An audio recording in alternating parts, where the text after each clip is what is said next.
Easy as pie. Billy the orange tank engine isn't very popular. He often lacks the experience needed to handle complex tasks. His hot-headed nature can lead to disagreements, making it difficult for him to work well with others. Some engines often view Billy as an annoyance. Billy had been working at the coaling plant for several days. He was growing increasingly frustrated with the repetitive task. Every day felt the same, and the monotony was beginning to wear on him. Billy was getting a long coal train ready for Hank, but as Billy was pushing the troublesome trucks under the coal chute, they sang out. On! Under you go! Under you go! "Oh no!" wailed Billy. Coal flew everywhere, and the troublesome trucks laughed and laughed. "That's a great look for you," said a truck. "Really? "Well, I'm going to give you a makeover you'll never forget," snapped Billy. Billy bumped the trucks hard, and they smashed through a set of unsafe buffers. "You stupid engine!" shouted the manager. "But they—" "Silence! I'm going to report this to Sir Topham Hatt." That evening, Sir Topham Hatt spoke severely to Billy. "Your actions were reckless and irresponsible. I expect you to learn from your mistake and show greater care in the future." "Yes, sir. "Sorry, sir," sulked Billy. Sir Topham Hatt turned and walked away. "I can never catch a break," complained Billy. "Every time I try to do something on my own, it ends up being a disaster. Why can't things just go smoothly for once?" "It's tough when things don't go as planned, and it feels like you're always getting the short end of the stick," said Hank. "But remember, every mistake is a chance to learn and grow stronger for next time." "You're right, Hank," sighed Billy. "But sometimes it's hard to see the silver lining when you're in the middle of a storm." "Keeping a positive attitude and pushing forward is crucial to a successful outcome," said Hank. Billy knew that Hank was right. He hoped that his efforts would lead to a smoother path. Next day, Billy was back at the coaling plant. Billy shunted coal trucks all day. The trucks continued to tease him, and it was hard for him to keep a positive attitude. At the end of the day, his bright orange paint was covered in coal dust. Billy was heading towards the washdown. On the way, he met Neville. "Did the trucks pull you under the coal chute again?" asked Neville. "Actually, no," said Billy.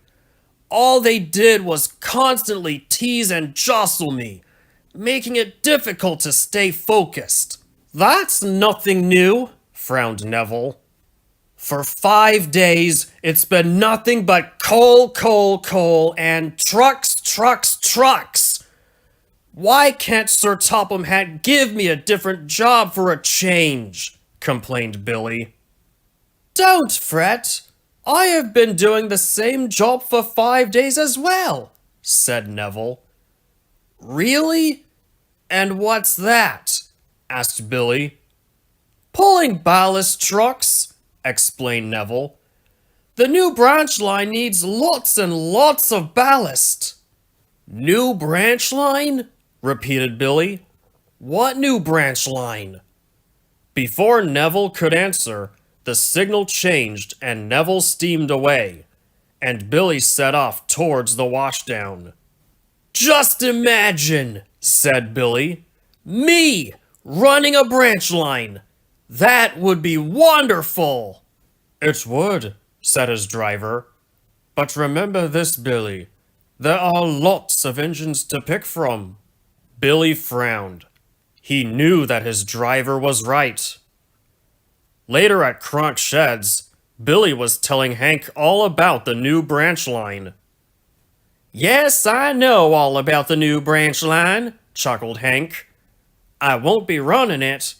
I'm proud to be a mainline goods engine. And I'm busy enough as it is, Neville said. Hank, asked Billy, do you think I'm good enough to run a branch line? Hank didn't answer. He just looked at Neville. You're on your own, whispered Neville.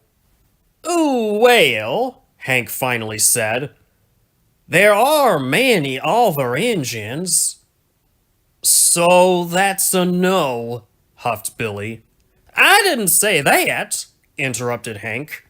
What I mean is, if you still keep a positive attitude, good things will come your way. Yes, you told me that yesterday, snapped Billy. There's no need to be snippy, scolded Hank. Sorry, Billy said softly. When Thomas first arrived on Sodor, was he rewarded with a branch line? Asked Neville. No, sighed Billy. Exactly, explained Neville. It took hard work and determination for him to earn it. You're right, smiled Billy. If I work harder and be more like Thomas, that branch line will be mine. Now, let's not get carried away, Hank said worriedly. You need to focus on steady progress rather than rushing into things. Pah! Billy said smugly. A little ambition wouldn't hurt me. This will not end well, Hank whispered to Neville. Neville agreed. The next day, Billy was puffed up in his smoke box. He was certain that if he'd worked harder and be more like Thomas, Sir Topham Hatt would choose him to run the new branch line. Everyone thinks I'm just a silly little engine, he said to himself. But I'll show them! Billy was back at the coaling plant. He could see that there was lots of trucks that needed to be loaded. All I have to do is be more like Thomas, said Billy. Oh! Whatever is happening? Cried the trucks.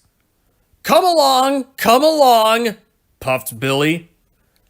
All right, don't fuss! All right, don't fuss! Snorted the trucks. Billy worked hard to load the trucks and shunted them into their sidings. Billy thought he was doing a great job, but he failed to notice how roughly he was handling them. Hank was watching nearby, and he noticed the trucks were getting very cross. Oh, Billy, don't overdo it, he groaned. Be like Thomas, puffed Billy. Oh, no more, screamed the trucks. But Billy wasn't listening. That night, Billy became very boastful. A very productive day. Being more like Thomas is working like a charm. I believe in a few days, Sir Topham Hatt will reward me. And enough already, snapped Neville.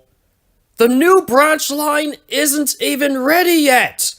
And to be honest, Billy, you're getting ahead of yourself.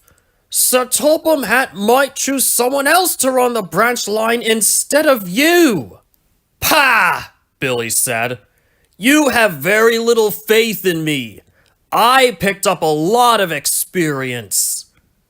In one afternoon? Neville asked crossly. And I'll gain more experience tomorrow and the next day, retorted Billy. Experience takes time and consistency, not just enthusiasm, said Hank. Ha! Scoffed Billy. Just you wait. In a matter of days or weeks, I'll be a branch line engine and running the branch line will be easy as pie. Neville rolled his eyes while Hank remained respectfully silent. The next day, Billy was back at the coaling plant. He just finished shunting the last of the coal cars into place. Oh! Oh! Cried the trucks. Not so hard! Just then, the manager came to see Billy. I have a message from Sir Topham Hatt. He wants you to collect some ballast trucks from Owlsborough West and take them to the new branch line. Neville was supposed to pull them, but he's held up by a faulty signal. With pleasure, sir. But who will look after the coal trucks? Doc is on his way right now, replied the manager. Billy beamed and he puffed away. A different job at last, smiled Billy. Every wise engine knows that ballast trucks are notoriously troublesome. They are often difficult to control and can cause delays or accidents if not handled carefully. When Billy arrived, he gave the ballast trucks a mighty bump. Oh, look! We have a rotten pumpkin pulling us! Whatever happened to proper engines? Billy was furious. First of all, I am a proper engine. Second, there's nothing rotten about me. Your attitude is as rotten as a pumpkin left out in the rain, one of the trucks jeered. Billy was so cross that he bumped the ballast trucks again. You shouldn't have done that, warned Mike. They'll knock you off the rails in a matter of minutes. Listen, little guy, snorted Billy. I can handle them quite easily. So you can... I'm only giving some advice. But if you think you don't need it, then fine, huffed Mike. Also, you're calling me a little guy? You're a hypocrite. I'll be fine, said Billy. This will be easy as pie. Oh, you can count on that, grinned one of the trucks. The journey was going well and Billy thought he had the ballast trucks under control. Easy as pie, chuffed Billy. Billy was approaching the level crossing and the gates were closed. This was the chance the trucks were waiting for. On, they yelled. They surged into Billy. Oh no! cried Billy.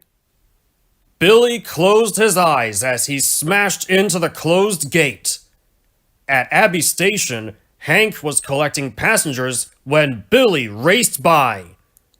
Steaming pistons! exclaimed Hank. I want to stop! cried Billy. Up ahead, Derek was held up at a red signal. I hope that I'll get going soon. I need to be at Knapford with this load of... Before Derek could say anything else, he heard Billy's whistle. Billy could see he was on the same track as Derek. Look out! wailed Billy. Crash! Billy's driver and fireman had jumped clear before the crash. The last two vans of Derek's train were in pieces. As for Billy, he came off the rails and was in a mess. Ew! What am I covered in? exclaimed Billy. Have a look for yourself, said his fireman. Billy looked and gasped. It turns out the train Derek was pulling was a load of pies. Sticky filling trickled down from his face and landed on his buffer beam. Billy's driver called for help. Soon Harvey arrived with Sir Topham Hatt. Well, Billy, how did you get into this mess? asked Sir Topham Hatt. Billy gulped and told Sir Topham Hatt everything. Sir Topham Hatt sighed. I understand that you want to work on the new branch line once it's ready, he began. However, I've been informed about your recent behavior. I'm afraid you're not ready to manage a branch line just yet. You need to learn better control and patience. When Billy was back on the rails, Harvey took him to the works. A few days later, Billy returned from the works. Hank and Neville felt sorry for Billy, but they couldn't resist teasing him a little. Hank, do you smell something? Asked Neville. No, Neville. What do you smell? Quizzed Hank. It smells like apple pie. Do you have some in your cab, Billy? Hank and Neville laughed and laughed. Billy thought Hank and Neville had an odd sense of humor.